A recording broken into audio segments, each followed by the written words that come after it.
Hello, I'm Steve Weber, the host of Essential Book Drop. We're featuring our top 3 new releases that you can see and download at essentialbookdrop.com.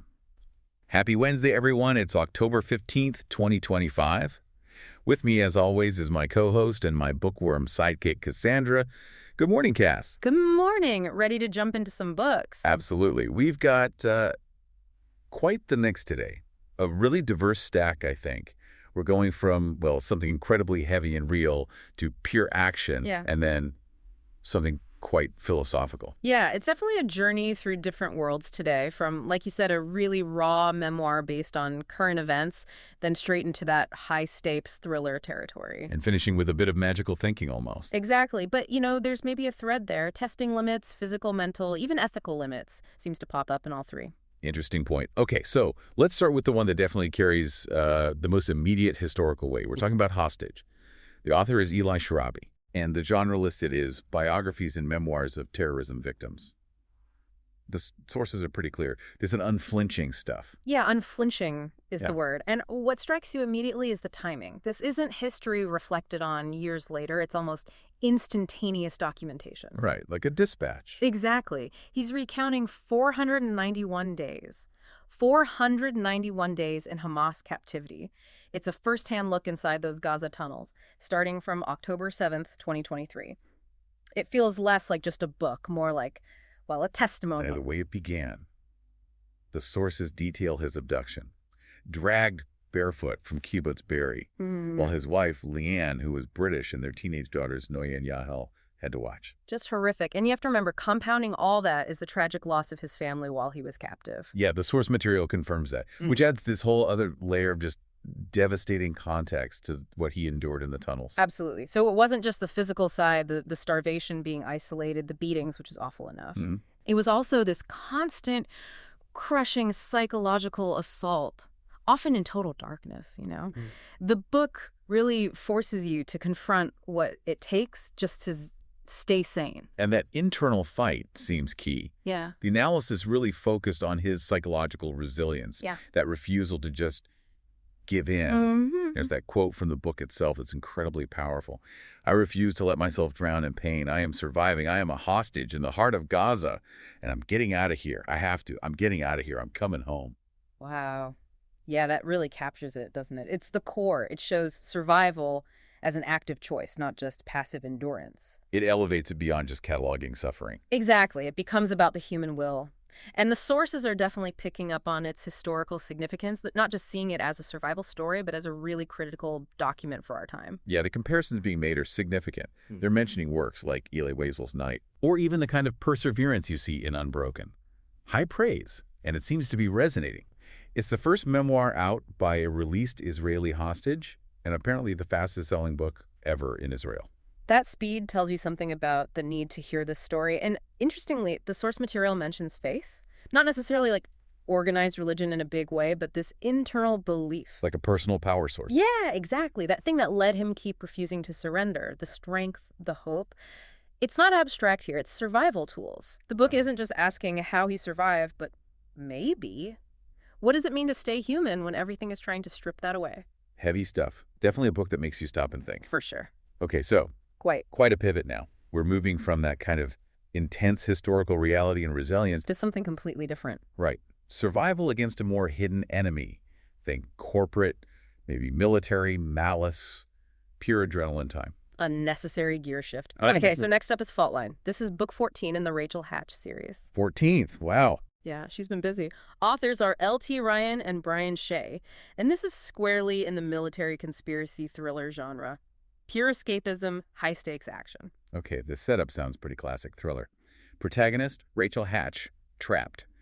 Deep in a collapsing tunnel system, Appalachian Mountains, after some kind of huge explosion. Yeah, throws you right in. And, in this kind of book, it's never just an accident, is it? Okay. So naturally, Hatch finds evidence pretty quickly. This whole collapse, meticulously staged, made to look natural, but really designed to bury something. A secret someone powerful wants hidden. Exactly. And what's cool here, especially for book 14, is a pressure on Hatch.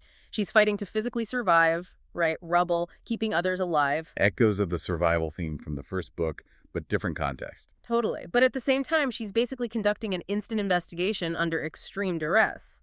That's the thriller sweet spot, isn't it? Physical race against time and a race against the bad guys trying to silence her. Nailed it. The stakes are huge.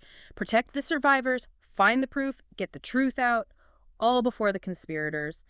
Literally bury her in the secret forever, moving mountains to cover their tracks. And L.T. Ryan, one of the authors of the sources, mentioned his background, creator of the Jack Noble series as well. Right, so there's pedigree there. You kind of know what you're getting. That blend of military detail, fast action, but still keeping the character focus strong, which you need when the plot is all about these big explosive secrets. Makes sense why they compare it to Lee Child, Robert Ludlum. Yeah. That kind of lone wolf against the system vibe. Yeah, exactly. The protagonist operating outside the lines, driven by skill and integrity, up against some huge shadowy enemy. The suspense isn't just what happens, but how she can possibly pull it off. It's positioned as this great mix of brains and brawn, wrapped in action. Okay, another big shift now for our third book. We're leaving conspiracies and physical danger behind. And heading into something more philosophical, existential. Yeah, philosophical survival, maybe. Thinking about choices and consequences. Yeah. Talking about Twice. By Mitch Albom. Ah, Albom. Yeah, he likes tackling those big life questions, doesn't he?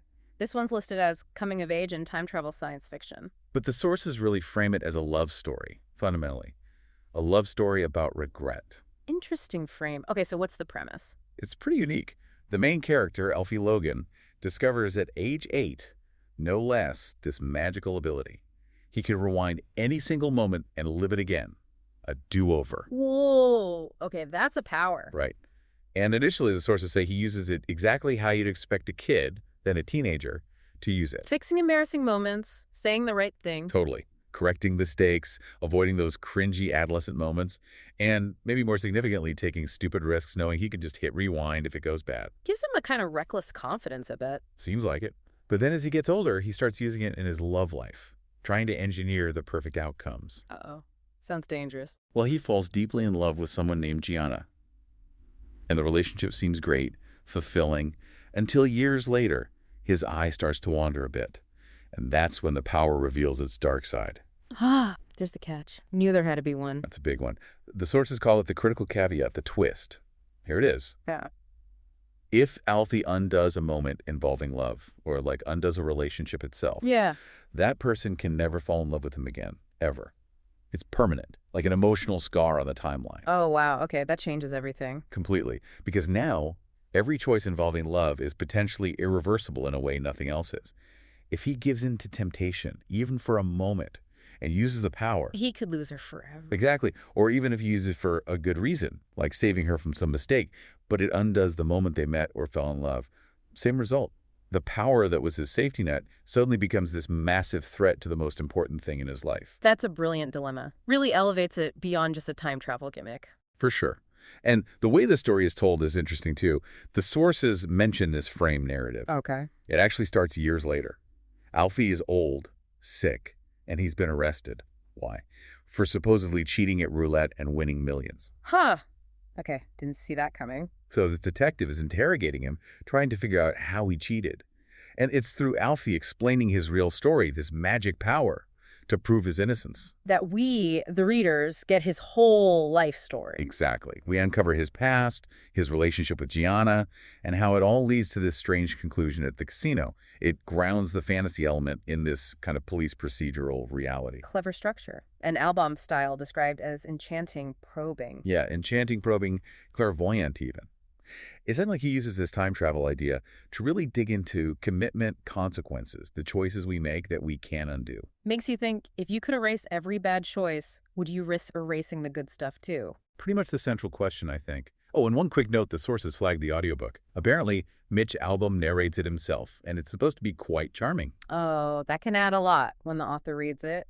Gives you their intended rhythm and tone. Definitely. So, yeah, 3 very different books: Survival in War, Survival in a Conspiracy, and Survival of the Heart, maybe, against temptation and regret. It's a great spread. We went from that raw historical trauma in Hostage, needing sheer resilience, to the calculated resilience needed to fight a hidden enemy in Fault Line. and finally, to Twice, where maybe the resilience needed is just accepting the life you chose, warts and all, especially when it comes to love. Yeah, it seems like across the board, it's the crisis moment, whatever form it takes, that really shows you what someone's made of. Well said. Whether it's a dark tunnel, a powerful conspiracy, or just that tempting rewind button, the response is the story. Well, thanks for joining us today. And if you want to take a look at any of these books, visit us at essentialbookdrop.com and you'll have all the links right there. Guess we'll do it again tomorrow. Sounds good. Talk to you then. Until then, keep on opening new worlds with great new books. And whatever you do, remember this. When you read, Your mind becomes its own kingdom.